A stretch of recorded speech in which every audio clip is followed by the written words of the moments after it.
Сәлеметсіңдер ме балалар? Математика сабағын бастаймыз. 61-ші сабақ. Бөлімше менің өлкемнің жетістіктері. Сабақтың тақырыбы өткенді бекіту. Бүгінгі сабақта деректер жинағын жүргізуді, жүйелеуді, кестелер мен диаграммалар құруды үйренесіңдер.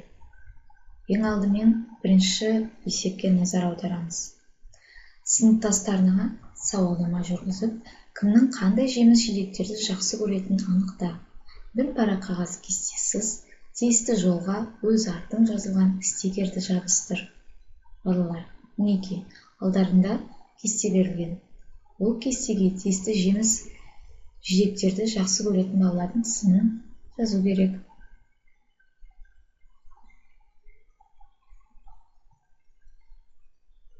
Ойланып болсақ, жауабымызды тексеріп көрейік. Балалар, алма жақсы көретін Ибрахим, Ақпатша, Нұрдәулет, Берекет, Назира, Илхан екен.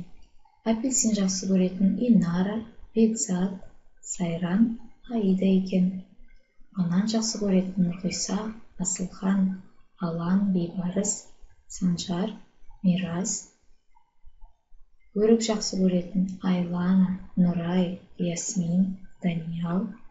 Құлпынай жақсы көретін Меруерт, Нұрсая, Жаннат, Амир, Анара, Абдулла, Айзире.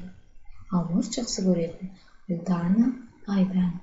Жүзім жақсы көретін Азиза деп стикер қағазға жазып кестеге түсірдік. Балалар, осы кесте арқылы біз сіздермен диаграмма құрастырып көрелік.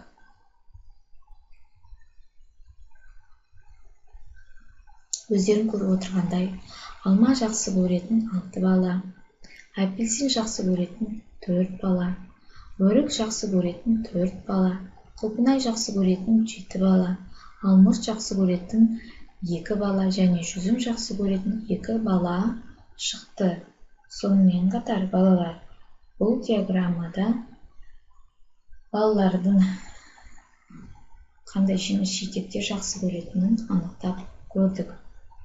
Екінші есепке назар аударатын болсақ, бұл жерде сыныптастарыңа сауалнама жүргізіп, олар қандай кітаптарды оқитынын немесе ұнататынын анықтап, диаграмманы өздерің құрастырасыңдар. Мысалы, жұмбақ, жұмбақтар, ертегілер, өлеңдер, жануарлар туралы әңгімелер, табиғат туралы әңгімелер, энциклопедия. Яғни, әр баланың қандай кітап ұнататынын анықтап, осыған диаграмма құрыңдар.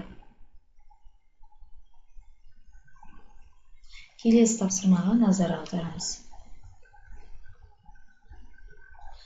Суретшінің үлкен қорабында қызыл және жасыл түсті көп бояулар бар. А нұсқасы. Суретші қорапта 2 сықпа бояу алуы қажет.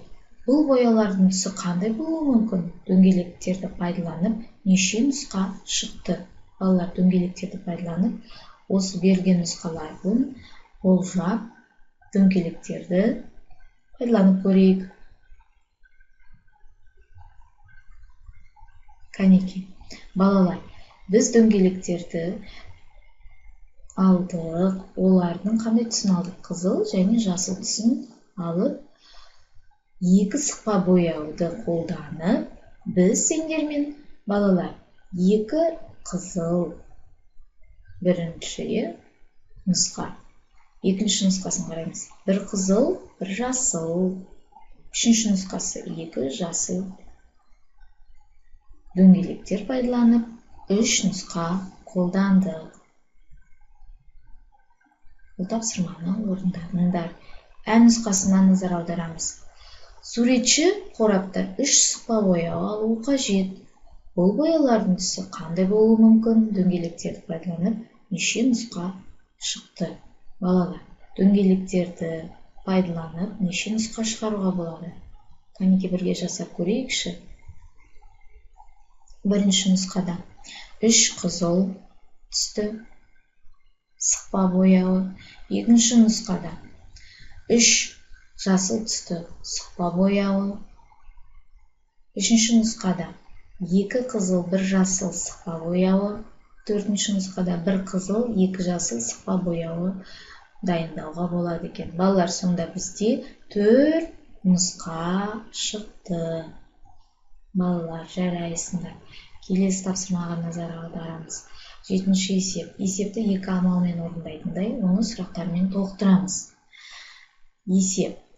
Біздің үйге өткен жылы 38 үйге, ал биыл одан 12 артық үйге жөндеу жұмыстары жүргізілді. Балалар, есептің шарты берілген, бірақ сұрағы жоқ. Кәнеке ойланып, сұрағын бірге жазып көрейік. Тамаша балалар.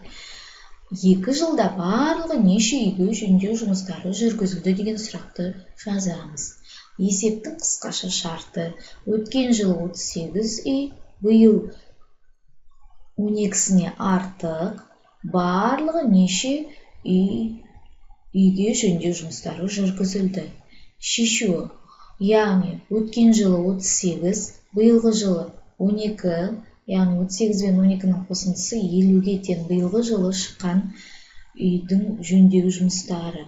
Және де өткен жылғы бұл 38, және биылғы 50 үйді қосамыз. 38 бен 50-дің қосындысы 88-ге тең. Сонда балалар, есептің жауабы 2 жылда 88 үйге жөндеу жұмыстары жүргізілді. Бұл есеп сендерге түсінікті болды деп ойлаймын. Олай болса, бүгінгі сабақ аяқталды. Сау болыңдар.